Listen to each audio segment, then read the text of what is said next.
Greetings class, I'm here to go over the Works Cited, and the Works Cited has entire entries that you're using for your paper. So any research you use, you're going to have to cite everything on the Works Cited.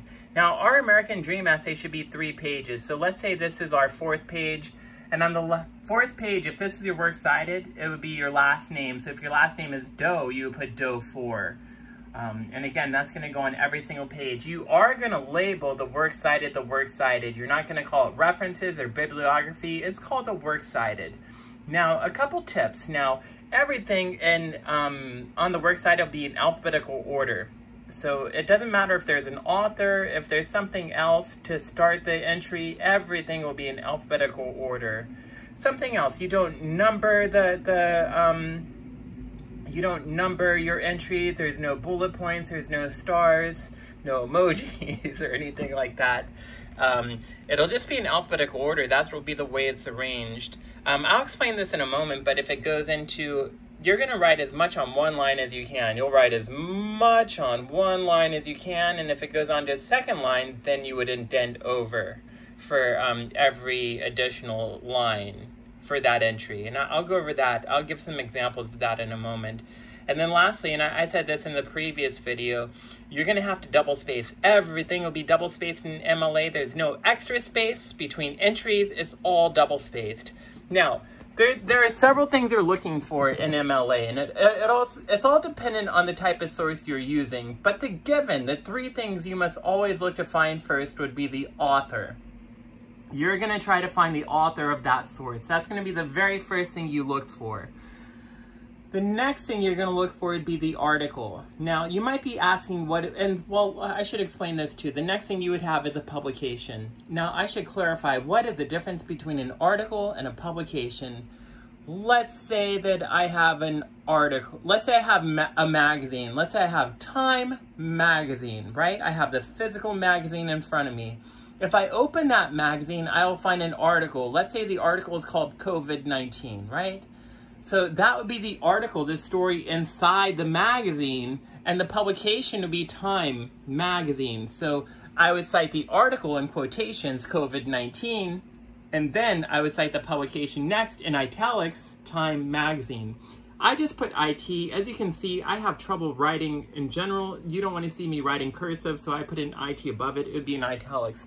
Now, depending on the source you're using, there could be other things you're looking for. You definitely want to look for the date published, page numbers. If you're using a website, it would be the URL, date found. I'll go over a different video on that, but the rule for right now to know is that the things you're searching for right out the get-go would be the author, the article, and the publication.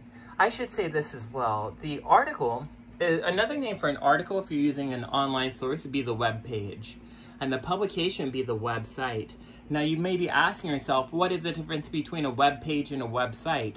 I'd like to do a different video that goes over that, but a web page, let's say I'm on signonsandiego.com, Sign on San Diego, right? That's a website. The website is Sign on San Diego. Now, let's say I see an entry called 4th of July plans, right? And if I click on that link, that's going to be the web page. So the website is the domain. It has all the links, all the stories, and the stories or the links are the web pages that are contained on that domain. So another thing that I mentioned is you're going to be going in this order. So if I have an author, let's say the author's last name is Doe, it's going to be John, and then let's say the web page or the article in the magazine is called The American Dream. Again, I'm putting that in quotations, comma at the end. And then let's say it's on time.com, right? I'm going to put that in italics. So I'm going through this order. 1, I have to list the author first. Second thing I must list is the article or web page.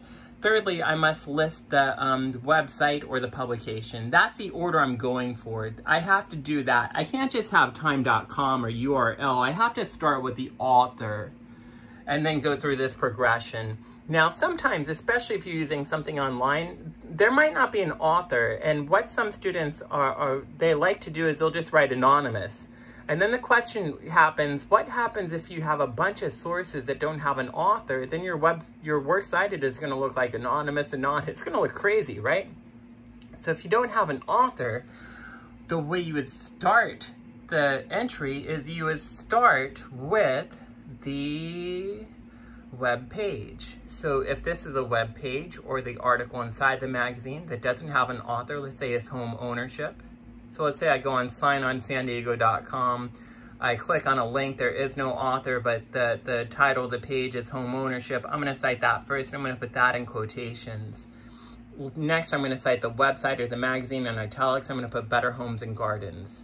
So I'm going to go through that structure. If I don't have an author, I start with the web page and then the website or the article in the publication. And lastly, sometimes you'll have this happen where there is no author, there is no article, you just have a website. It's very rare for this to happen. If you're doing this, if you're citing this, and really check it, usually there's going to be other information before, but sometimes you'll just have a website. It might be a .gov website or something like that. And in that case, if you don't have an author, then you would just cite the website. So I hope that's clear. If you're doing this, really check it, because you should have a lot of information before it, most likely. And there are other things. I'm going to have a handout that goes over those things. I'm going to provide some tools for you to show you how to cite websites. I'll do a whole separate video on how to cite websites. A couple other things to go over, though. I said that you indent the second line. And so in this situation, I put as much on this first line as I could. If it goes on to a second line, I'm going to indent. And if it goes on to a third line, I'm going to indent again. So I don't indent the first line, but I indent the additional lines for that entry. So I did the same thing for this one, home ownership, and then I indented over homes and gardens. So I hope that's clear. Again, I'll provide some more resources for you guys that'll help you guys as well. All right, thank you so much.